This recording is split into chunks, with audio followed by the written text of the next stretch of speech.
tudo bem? Você se considera um profissional criativo? Sim, não, mais ou menos. Se você algum dia já disse que criatividade é coisa para publicitário, arquiteto, artista, tenho certeza que depois de ver essa entrevista, você vai encontrar uma nova resposta. O tema da nossa penúltima entrevista da série sobre os modelos mentais é criatividade e inovação no mercado publicitário pós-pandemia. Para fazer ainda mais sentido, vai lá na página da Statera, do Instagram ou do YouTube, para dar uma olhada nos vídeos e nas entrevistas anteriores. Você vai entender melhor aí o contexto da entrevista que a gente vem falando sobre modelos mentais. Tá? Eu trago esse tema porque a criatividade também é uma habilidade. E isso quer dizer que ela pode ser desenvolvida com treinos e métodos. Ela é uma característica, é uma das características mais relevantes no atual mercado de trabalho e é essencial para qualquer profissional que deseja trazer novas soluções, valor para a sua empresa e seus clientes. Apesar de estarem bastante relacionadas, criatividade e inovação não são a mesma coisa. E para trazer um facho de luz aqui e abrir a nossa mente, eu converso hoje com dois, né? Duas feras. Converso com o meu amigo de longa data e um de curtíssima data, né? O Rafael Marinho, que é um dos sócios da The White Publicidade, eleita aí por 9 anos consecutivos como a melhor agência de publicidade do Amazonas. Rafael é administrador, possui MBAs em marketing, gestão de pessoas, foi assessor de marketing da Amazônica, CEO da Opportunity Publicidade e ganhador de prêmios publicitários no Brasil e em países como Argentina, Portugal e Catar. E o Durval Braga, né, que entrou agora aqui da nossa playlist, aos 45 do segundo tempo. E vou deixar ele se apresentar um pouquinho já. E eles vão trazer para a gente, vão nos contar qual é, na visão deles, né, qual é a diferença entre criatividade e inovação e por que você que está nos assistindo precisa dessas coisas para se desenvolver profissionalmente. Então, presta atenção no que eles vão falar, fica com a gente até o final, que com certeza alguma novidade eles vão trazer para crescer ou trazer um novo foco nessa questão da criatividade e da inovação. Então, meus amigos, sejam bem-vindos, é um prazer falar com vocês e queria que começando aqui pelo Rafael, que contasse para a gente um pouco aí da história da The White, uma coisa sucinta, e depois o Durval falando aí do Parque de Ideias. Fique à vontade. Maravilha. Obrigado, Tony, pelas palavras, pela introdução. Agradecer mais uma vez ao Durval por ter aceitado o convite. Eu sei que vai enriquecer demais esse nosso papo, vai trazer exatamente o que as pessoas que te seguem, as empresas que você orienta, a se atualizarem dentro do que tem de mais novo e mais atual dentro do mercado do trabalho, dentro de modelos mentais, o que se espera, não só de profissionais, sabe, mas das pessoas, do ser humano. Então, a presença do Durval aqui vai ser show de bola, não tenho a menor dúvida. A The White nasceu 10 anos atrás, inspirada e baseada na necessidade de vencer um obstáculo que nós tínhamos na região, que é o quê? Toda vez que você estava assistindo a um comercial, ouvia uma peça publicitária da região, você já sabia logo que era o famoso comercial local, não era o nacional. Por uma série de fatores. Pouca criatividade, pouca inovação, as técnicas utilizadas, a verba investida, óbvio. Mas havia formas de se quebrar isso. O que nós tínhamos era as empresas que estavam no mercado, os players, eles estavam acomodados na zona de conforto, né? E aí o conforto, o Durval vai poder falar melhor, é uma das coisas que mais atrapalha a criatividade, a inovação. Então, para romper isso, e isso veio de uma palestra que eu fui assistir em São Paulo, foi quando o Washington Oliveto vendeu a W Brasil e ela se torna a W Macan. Nessa palestra, um estagiário ou um estudante daqui de Manaus também, que foi para lá, para São Paulo, para assistir. Essa é a primeira vez que ele ia falar sobre essa fusão, primeira vez no mundo. Então, a audiência toda, do mundo inteiro, estava voltada para lá, para essa palestra dele. E o sujeito, o rapaz, o garoto, muito ousado, perguntou: o que você acha da publicidade do Norte? E, sem papas na língua, o cara que é o papa da publicidade, sem dúvida, é o publicitário brasileiro mais premiado e mais reconhecido no mundo todo. Está no Hall da Fama da Publicidade de Nova York, agora o Nizam entrou também, mas assim, ele é disparado, o cara. Ele não teve a menor dúvida de responder: não conheço a publicidade do Norte. Tem publicidade lá? Aquilo para mim foi de um mau gosto, de uma maldade tremenda, porque nós temos, principalmente no Pará, uma agência muito tradicional, que já ganhou prêmios diversos no Brasil e mundo afora. Nós temos aqui em Manaus a própria Oana, que já foi premiada com Cannes, que é o máximo da premiação, é o Oscar da publicidade. Então, o cara se atrever a falar que essas centenas ou milhares de cabeças criativas que vivem disso e dedicam sua vida à publicidade, à propaganda, foi de uma deselegância, de um mau gosto tremendo. Aquilo me incomodou muito, me cutucou, e eu falei: eu vou voltar para lá e vou fazer agora da agência com que a publicidade do Norte apareça. Então, para mim, assim, é uma grande alegria e estímulo quando o cliente me diz: eu estou cotando com vocês e com agências do Sudeste, de que ótimo, vamos embora. Se puder trazer do Sul, do Nordeste, traga, porque isso vai fazer com que a gente saia da zona de conforto, saia da caixinha, procure realmente se superar. Isso foi 10 anos atrás. Ao longo desses 10 anos que se passaram, a gente se baseou nisso.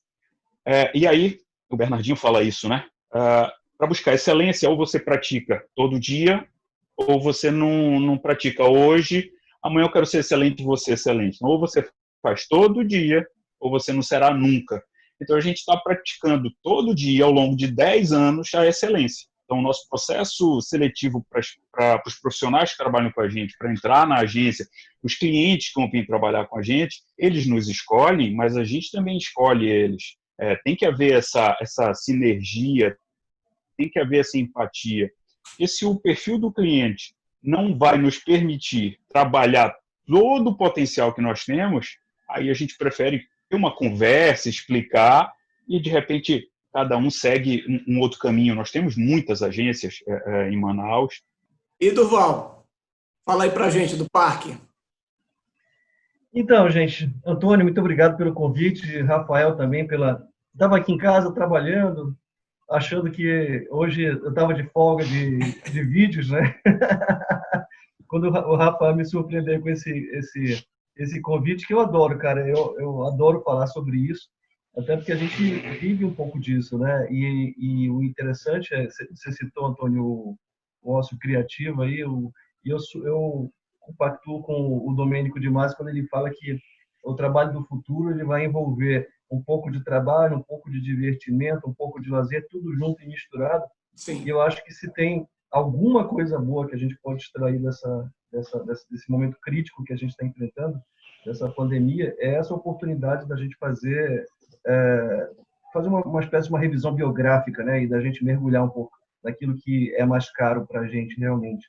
E, bom, o que eu posso falar do ponto de vista sobre mim, sobre o parque é bacana quando você consegue criar uma iniciativa que ela não nasce por uma necessidade ou por uma necessidade financeira ou qualquer outro tipo de necessidade, seja uma vaidade pessoal, qualquer outra coisa, mas sim por uma preocupação que vai gerar algum tipo de impacto no mundo, né? Eu acho que Eu acho que as iniciativas deveriam ser medidas, não pela quantidade de dinheiro que conseguem gerar, mas o tipo de impacto que conseguem provocar no mundo. E eu acho que a própria pandemia mostrou para a gente que talvez um dos mercados mais importantes e mais relevantes nesse momento é o da educação. Eu acho que fora todo o sistema econômico que vai ter que se adaptar a essa situação, eu acho que tem o sistema educacional foi uma pancada forte para ele, porque já tem muito tempo que a gente está fazendo a mesma coisa. A publicidade vem melhorando muito, várias áreas vários segmentos de mercado melhoraram muito, mas a educação melhorou muito pouco. E quando você pediu para me apresentar, eu preciso te dizer, acho que talvez o maior aprendizado que eu tive nos últimos 5 anos com o parque é de que, na verdade, o que mais vale daqui para frente, e a pandemia mais uma vez confirmou isso, não são os certificados ou diplomas que você adquiriu ao longo do tempo, mas a sua capacidade de continuar aprendendo ao longo do tempo e agora cada vez mais rápido. Então, como diz o Lulu Santos, nada do que foi será do jeito que já foi um dia. Então, não tem para onde correr. Essa pandemia é como uma onda no mar mesmo, como ele descreveu, né?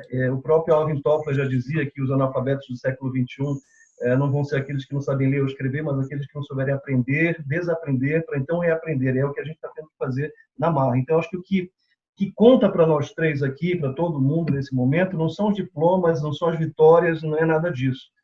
Muito embora elas sirvam como um histórico positivo para a gente, mas que parece que nesse momento a gente zera e começa tudo de novo. E a nossa maior ferramenta, a nossa maior arma nesse momento é a nossa capacidade de aprender, de continuar aprendendo.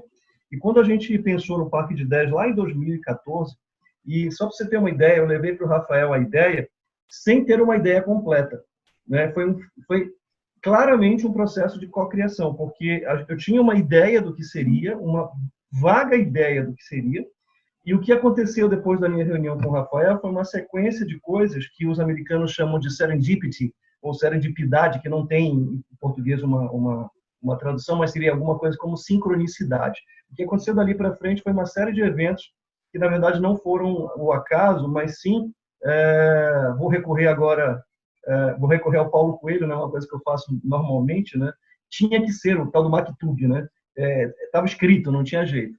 E eu me lembro que eu levei a ideia para o Rafael chamou a turma ali, eu disse, cara, eu quero montar um curso, só para você ter uma ideia, a gente queria montar um curso para jovem. A gente não queria trabalhar para empresa, nem sei se eu não queria, mas eu não sei se eu não queria trabalhar para empresa, eu queria trabalhar para jovem, isso eu tinha certeza. E a gente começou a falar, e é engraçado porque poucos dias antes eu tinha visto no Facebook, no Instagram, tinha visto a história da Lego, que ela tinha se recriado já umas 3 ou 4 vezes, soube que tinha uma metodologia que eles mesmos criaram para eles. A única coisa que eu falei, Rafael, eu quero montar um programa, cara, que seja bem disruptivo, que quebre com todas as regras que a gente tem visto, tal qual fez o próprio Rafael Nadewhite, quando ele ficou bem chateado lá, que ele viu a declaração do Oliveto. O que ele fez foi, na verdade, criou nele uma inquietação grande, provocou nele uma necessidade de mudança, e ele questionou o status quo, questionou o estado das coisas. E aí isso provocou a mudança. E o meu status quo, na verdade, era sempre a minha indignação com o jeito que as coisas vinham acontecendo na escola, mas o meu foco era muito escola. Enfim, o que seguiu dali para frente foi história para a gente, porque foi impressionante que depois que o Rafael criou a marca, e eu comecei a falar um pouquinho, cara, minha vida mudou da água para o vinho, e eu tive a certeza que você constrói e destrói uma carreira numa situação, em questão de semanas. Em questão de semanas, tudo que eu tinha feito na minha vida inteira, que na verdade, apesar de eu trabalhar com educação, eu sou economista. Eu sempre vendi curso de inglês, tive 3 escolas de inglês ao longo da minha vida. E ao longo desse tempo todo, eu fiz a mesma coisa por mais de 15 anos, cara. E eu já estava realmente muito cansado de fazer aquilo. Não é que eu tivesse desgostado, mas é que eu estava cansado daquela rotina. Aquela rotina estava muito desgastante. Agora, é complicado você mudar uma rotina de 15, quase 20 anos e trazer uma coisa que nem o mercado conhece bem, nem você mesmo conhece. Eu não conhecia muito bem o que era isso. E aí, nesse processo, eu pude entender claramente a importância da criatividade nessa situação. Quando o Rafael me ligou hoje, que a gente começou a conversar um pouquinho sobre criatividade, que ele falou que, cara, eu tenho a sensação de que tem gente que não é criativa.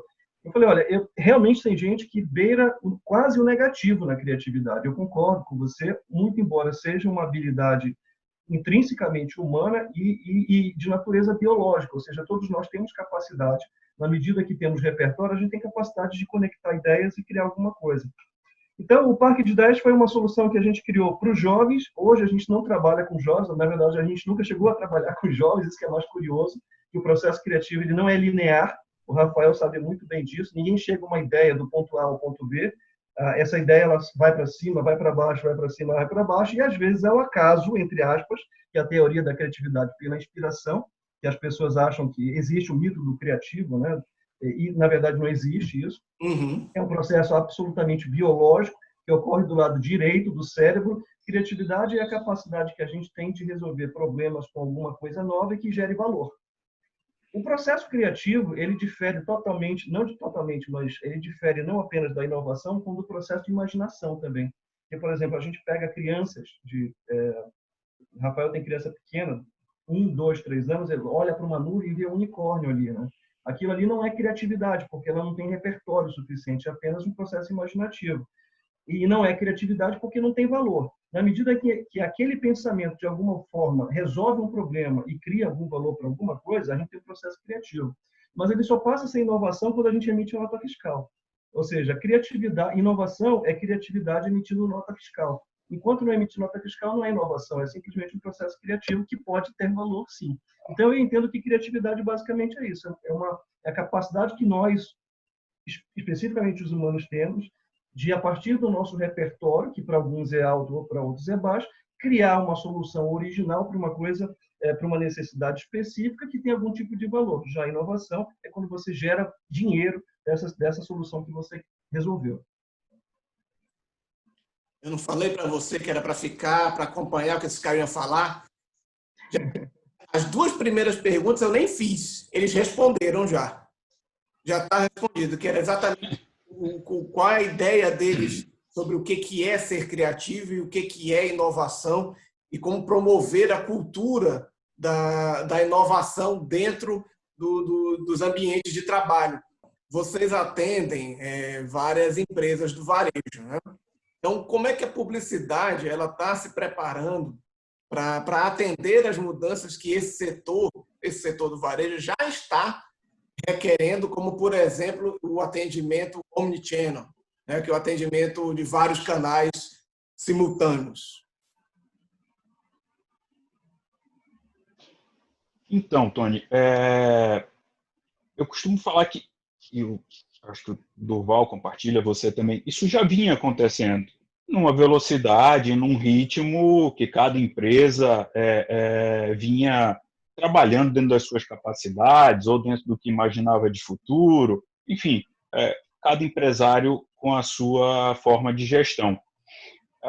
O que houve foi só uma aceleração desse processo. Então, nós já vínhamos trazendo os nossos clientes para o digital, nós já vínhamos forçando os nossos clientes a começar a utilizar o WhatsApp, né, o empresarial, o business, para contato com os clientes, as redes sociais, os sites, que ainda muitas empresas não têm.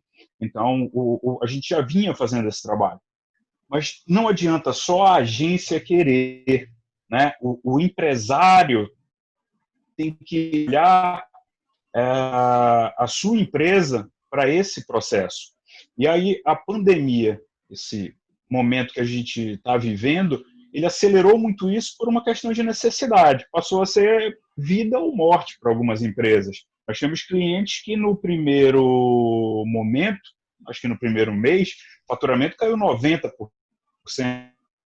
Depois a gente entrou com algumas ações, conseguiu cair para 70%. Algumas retornaram a um patamar de perda de 50%, mas também tivemos clientes que conseguiram faturar mais do que antes da crise. E aí como?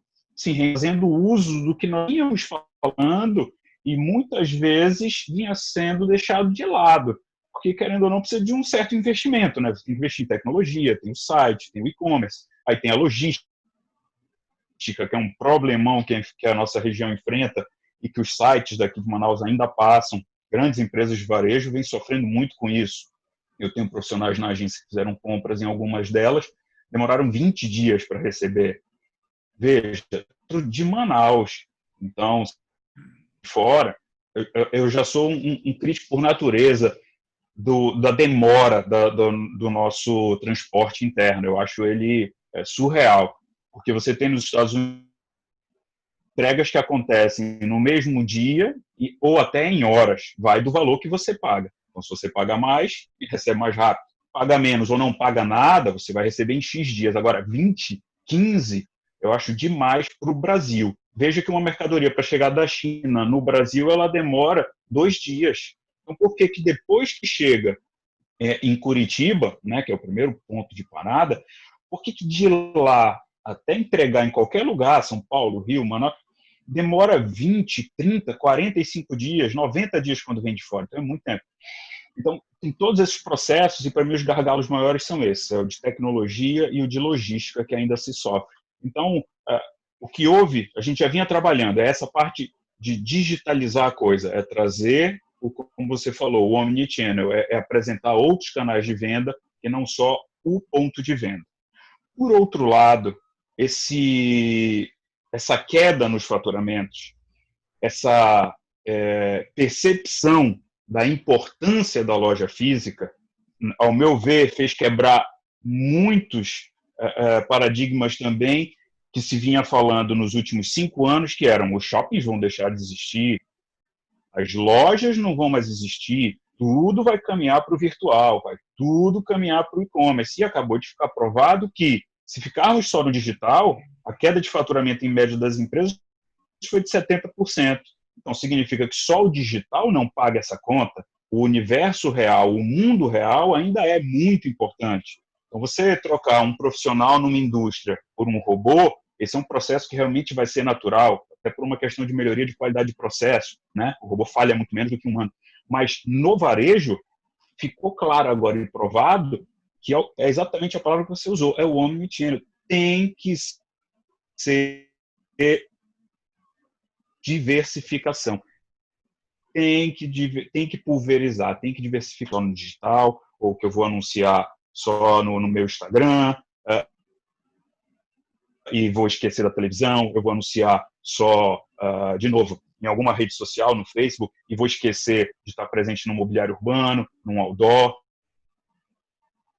Para você ter uma ideia, a audiência de televisão nesse período aqui cresceu em mais de 36%. Então, nós tivemos o aumento em mais de 38% de pessoas que passaram a assistir acompanhadas de outros familiares da televisão. Então, já tínhamos, ainda a televisão líder em audiência, depois é a internet e depois é a mídia exterior, que é frontlight, mobiliário urbano, as telas de LED, as antenas nos prédios. Então, essa é a ordem.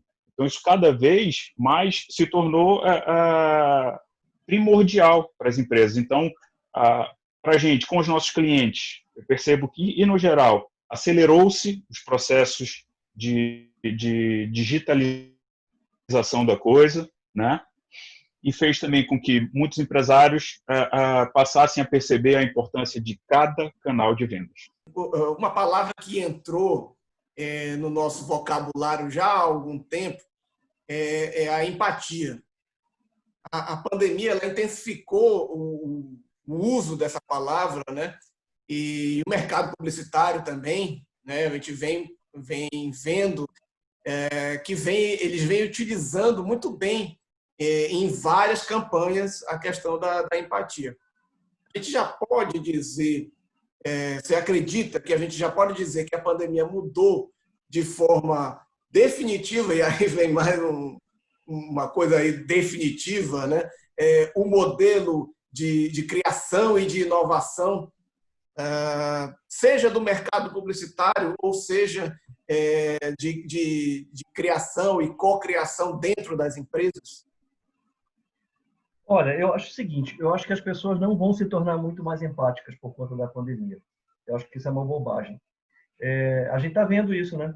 A gente está vendo isso nas ruas, a gente está vendo isso em toda essa situação que está acontecendo. Eu acho que, naturalmente, existe um momento de comoção, porque o momento é muito delicado. Naturalmente, muita gente vai ficar impactada por isso. As pessoas vão refletir mais, naturalmente, mas eu acho que seria um pouco presunçoso ou precoce a gente dizer que o mundo ficará mais empático por conta disso.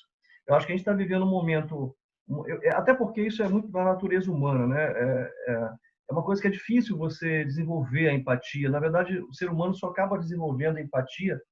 É muito, muito complicado você ver uma pessoa sofrendo e você se colocar naquele lugar dela. Eu acho que é um exercício que às vezes meio vazio. Eu acho que não dá para. Agora, o que naturalmente existem perfis, né, de pessoas, existem motivadores, existem pessoas que têm um viés mais solidário, isso não tem jeito. Existem pessoas que têm um viés mais teórico e aí não tem jeito também. Tudo ele vai querer levar para o lado da racionalidade. Eu acho que a propaganda trabalha muito bem com isso.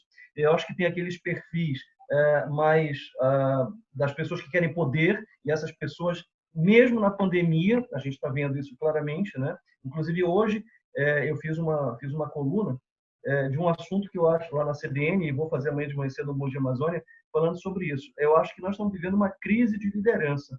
A gente já vivia essa crise, né? Ela só está se cristalizando nesse momento. E eu estou falando de liderança dentro de casa, dos pais com os filhos, porque o momento que o que eu vejo é um desespero absoluto dos pais que estão tendo que se transformar em professores agora, eles não aceitam esse papel.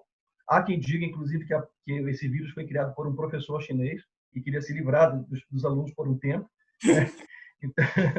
Então, os pais, né, eu acho que a gente vive uma crise de liderança dentro de casa, com os pais que não sabem muito bem liderar os filhos, a prova é o que a gente está vendo aí. A gente tem uma crise de liderança dentro das empresas, por diversos motivos também. Os líderes não vão ficar mais empáticos por causa da pandemia, e a gente tem uma crise nos governos também. Basta a gente ver a diferença de alguns governos, né? Aqueles governos que conseguiram controlar e transmitir confiança para os seus liderados, para os países, enfim, saíram melhor da crise do que aqueles que criam instabilidade, né? Que criam mais pânico, mais tensão. E aqui eu estou fazendo um comentário completamente apartidário de verdade. Então, eu acho que, no final das contas, a publicidade, no caso do Rafael, se vale muito desses mecanismos de entendimento do comportamento humano. Na verdade, a economia comportamental ela é uma ciência extremamente útil, nesse caso, para a publicidade. E eu acho que o que acontece é que a gente vai... Acho que é um momento, que eu falei no início, de uma revisão biográfica. Então, as pessoas estão mais sensíveis porque está doendo no bolso, porque estão suscetíveis a uma possibilidade de passarem uma dificuldade, passarem fome, e isso é real. A gente está falando de 30 milhões de desempregados, a gente está falando desses 30 milhões de pessoas aí que dificilmente vão voltar a consumir tão rapidamente. A gente está falando de uma possibilidade, não apenas de uma recessão, mas de uma depressão econômica. A gente já teve uma retração de mais de 1% aí, que, na verdade, assim, a gente está falando de 1% porque é do primeiro trimestre, né? A gente tem que ver o que vai acontecer de março para frente agora, esse segundo trimestre que a gente acabou de março, abril e maio, né? Então, eu acho que as pessoas não vão ficar mais empáticas, mas eu acho o seguinte, que eu acho que é uma belíssima oportunidade, inclusive para a propaganda, que tem na minha opinião, tem um viés educacional fortíssimo, né? Tem uma capacidade de educar as pessoas e de deseducar, às vezes, né, Rafa? Também a gente não pode deixar de falar isso. Sim. Muito, muito grande, de tornar as pessoas mais sensíveis para alguns temas, como esses temas que a gente está vivendo, a questão da saúde, a questão da educação, a questão da alimentação. Então, nesse sentido, sim, mas eu acho que, infelizmente, eu não creio que a gente vai poder nós não vamos nos tornar pessoas mais empáticas por conta disso. Eu acho muito difícil, até porque a única coisa que está acontecendo é que vai haver uma mobilidade momentânea das pessoas que tinham ascendido dentro da pirâmide de Maslow para os níveis mais altos e que vão ter que descer um pouquinho agora e voltar ao básico. Talvez um momento seja propício para a gente desenvolver isso, mas empatia é uma coisa que a gente tem que desenvolver no seio da família, no início da primeira infância. Eu acho muito difícil depois que você se torna... Basta você pegar alguns líderes, eu acho que vocês podem colocar algumas pessoas na cabeça aí, essas pessoas dificilmente vão se tornar mais empáticas.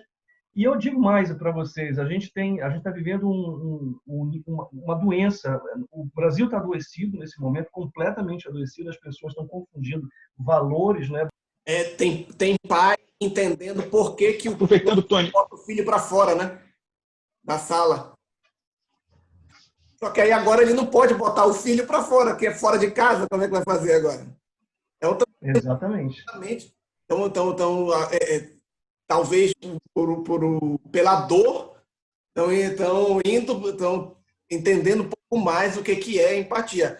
Concordo com você que se tornar um mundo, uma sociedade mais empática em larga escala, eu também sou dessa opinião de que não vai acontecer. Talvez a pandemia colabore, infelizmente, tirando um monte de vidas e renovando a sociedade. No máximo, eu posso pensar nisso. Numa próxima geração, porque realmente basta a gente ver, cara, basta a gente ver que a gente está preso numa discussão sobre uma questão de uma medicação que não tem autorização para ser usada. Pô, no final, acabou, cara. Não tem o que conversar. Entende? Isso mesmo. Até aproveitando, Tony, dentro disso que o Durval está falando, que você também colocou, não só a empatia, como essa questão dos valores, seja no mundo, né, no nosso cotidiano, mas seja principalmente na publicidade, eu costumo dizer que o mundo está muito chato, exatamente por essa inversão de valores, essa polarização, esse politicamente correto, ele acabou com a propaganda, ele acabou com a publicidade. Antigamente era muito mais gostoso se criar, era muito mais prazeroso desenvolver uma peça publicitária. Você não tinha limitações de... lógico, né, medidas proporcionais, você não tinha limitações de horário, faixa de público, o que vai falar, que palavra utilizar. Você não precisa ser politicamente correto e ter, no Dia dos Pais ou no Dia das Mães, tem que hoje mostrar o homem com a mulher, o homem com o homem, a mulher com a mulher, senão vai dar problema. Aí tem que ser um personagem branco, mas tem que ter o negro também. Não esqueçam, tem que ter a mulher também, porque senão a gente vai cair no mimimi de alguém nas redes sociais. Isso acabou com a propaganda. Hoje, voltando no mesmo sujeito que me inspirou lá atrás, hoje o Washington Oliveto saiu do Brasil, mora em Londres, e é o cara que mais fala sobre isso. A publicidade para ele perdeu o tesão, ficou desgostoso com a propaganda. Então, vocês são dessa geração também. Eu achei que o Durval tinha 32, porque ele acabou de me surpreender. Eu tenho 43. 47, vocês são da época que nós víamos as propagandas. Pô, a gente tinha aqueles caranguejinhos na propaganda de cerveja, mas não pode mais ter caranguejinho, por quê? Porque estava atraindo a atenção das crianças. Não pode. E aí eu lembro dos Trapalhões tirando o do anão, tirando o sarro e dando cascudo na cabeça de criança, botando o pé para a criança cair, brincando com o idoso, com o careca. Enchendo a cara, não faça isso. Ainda pouco. Só falava de mé, né? Mé, tudo era mé. Ainda pouco eu estava aqui com a minha equipe criando e estava tudo certo do pronto. Eu olhei e falei, peraí, mas olha só, olha do ângulo daqui para ali e vê o que tu acha. Não está tendencioso assim, assado? E a equipe, rapaz, é mesmo, vai desagradar esse público. Aí você já começa a alterar. E aí você começa a criar uma série de filtros que te fazem automaticamente menos criativo. Limitam tua capacidade criativa, tua capacidade de empatia, tua capacidade de desenvolver coisas surpreendentes, porque tudo pode ter um viés, seja político, seja de relacionado à opção sexual, seja de empoderamento feminino, seja disso, seja aquilo. Nossa, tá muito chato, são muitas causas que a gente tem que defender cada vez que vai criar alguma coisa ou que vai falar alguma coisa. Então, até para falar, eu prefiro falar. E se não tiver o viés, as pessoas criam, né, e deturpam exatamente com o que elas pensam e pronto. Aí vira liberdade de expressão, que é o que está na moda, né? Uhum. Exato. Ou você se explica muito bem do início ao fim, ou você pode ter problema em seguida. Infelizmente, nosso tempo é curto e eu vou deixar aqui o espaço para vocês fecharem aqui, sempre faço convidar vocês a deixarem uma mensagem ou dicas, né, para aqueles que... A minha primeira pergunta lá no começo, na introdução, aqueles que responderam não, que disseram que não se acham, não são criativos, né? O que vocês podem dizer, deixar de mensagem, de dica para essa turma aí, para dar uma chacoalhada, tirar da zona de conforto, como vocês falaram, e em primeiro lugar, né, cara, acreditar em si, puxar a sua autorresponsabilidade, porque hoje todo mundo espera pelo outro. Tem uma coisa que eu detesto, uma frase que eu detesto, todas que começam com tem que. Então a gente tem que sentar para ver. Tem que, não tem, vai e faz. Né? Não adianta logo a tua parte, né? Porque eu tenho que falar, tenho que ver, eu tenho que olhar. Não, vai lá, olha e já traz. Vai lá e faz. Porra, isso... O que vocês podem dizer aí para o nosso público, para a gente fechar nosso papo? Eu vou falar primeiro, então, porque eu acho que o Durval consegue encerrar inspirando muito mais pessoas pelo conteúdo e pelo volume, pelas palestras que vem praticando.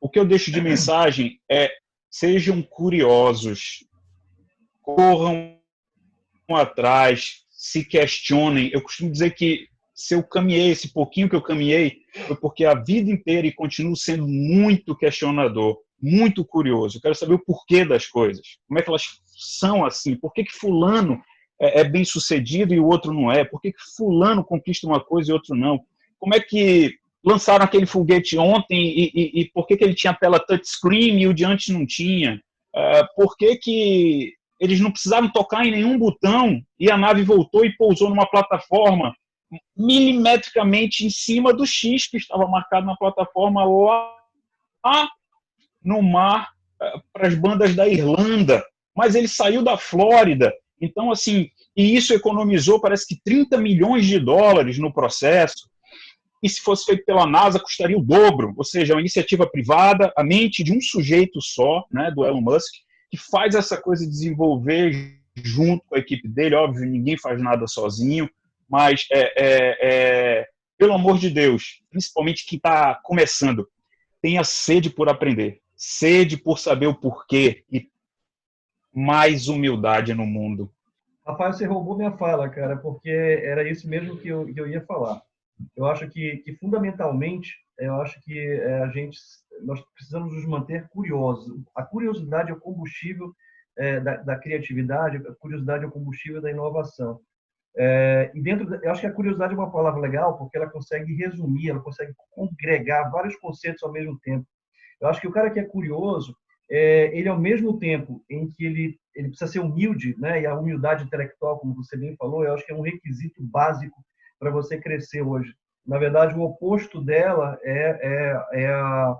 como é que eu posso dizer, a obesidade intelectual. Tem gente que lê muito, estuda muito, faz muito curso, mas produz muito pouco. E como eu falei para vocês, eu já acreditava que a gente estava caminhando para um processo de desregulamentação da educação, graças a Deus, né? E hoje a gente já pode ver algumas pessoas que por exemplo, que são engenheiros e estão trabalhando na área de recursos humanos, que são advogados e estão trabalhando na área de tecnologia. Eu acho que isso sim está em linha com a natureza do ser humano, que é uma natureza hipercomplexa. Então, o ser humano, por natureza, ele não é monotemático, né? Ele não é uma pessoa que faz uma faculdade e morre trabalhando naquela mesma situação. Eu mesmo sou testemunha viva de que tudo que eu aprendi na faculdade de economia foi completamente derrubado quando o Peter Diamandis escreveu Abundância, em que ele fala sobre a abundância mesmo, em contraponto à ciência da escassez, que é a economia. Então, a gente já vinha... Na verdade, a pandemia ela só fez cristalizar um movimento que já vinha acontecendo há muito tempo. O Rafael está certíssimo. E dentro desse contexto, eu acho que tem duas coisas, fundamentalmente, que a gente precisa ter para se manter vivo nesse momento. Vivo e racionalmente saudável, né? Eu acho que a primeira é a gente ampliar nosso repertório. brasileiro, infelizmente, ele acaba sendo se limitando um pouco, ficando dentro da zona de conforto, né? E a gente sabe que para sair da zona de conforto, a gente entra numa outra zona chamada zona do medo, né? Ali na zona do medo, que são milhares de questionamentos que a gente se faz, e a Universidade de Yale provou recentemente, através de uma pesquisa muito consubstanciada, que a gente só começa a aprender coisas novas quando a gente sente aquela agonia, sabe? Você quer desistir, o cara está aprendendo a tocar violão, pô, não aguento mais, o dedo está ficando todo ferido, não quero mais isso, você larga o violão. É naquele momento que os centros de aprendizagem do cérebro se abrem. Três coisas, a gente está desconectado de três coisas. A gente está desconectado da natureza, você viu que a poluição caiu, né? Ou seja, dá para fazer diferente.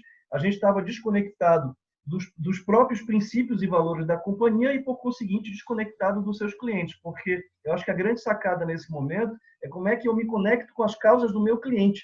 E o momento agora, para finalizar, eu vou recorrer aqui a uma técnica japonesa, uma filosofia japonesa, que é o Kintsugi, que justamente valoriza as cicatrizes que ficam. Então, todos nós estamos, de uma certa forma, cheios de cicatrizes, né, cara? Cheios, nós quebramos tudo aquilo que era mais valioso para a gente, e os japoneses, não sei se vocês conhecem a técnica, mas eles colam de volta as peças com uma técnica que envolve fio de ouro, Fio etc. de ouro.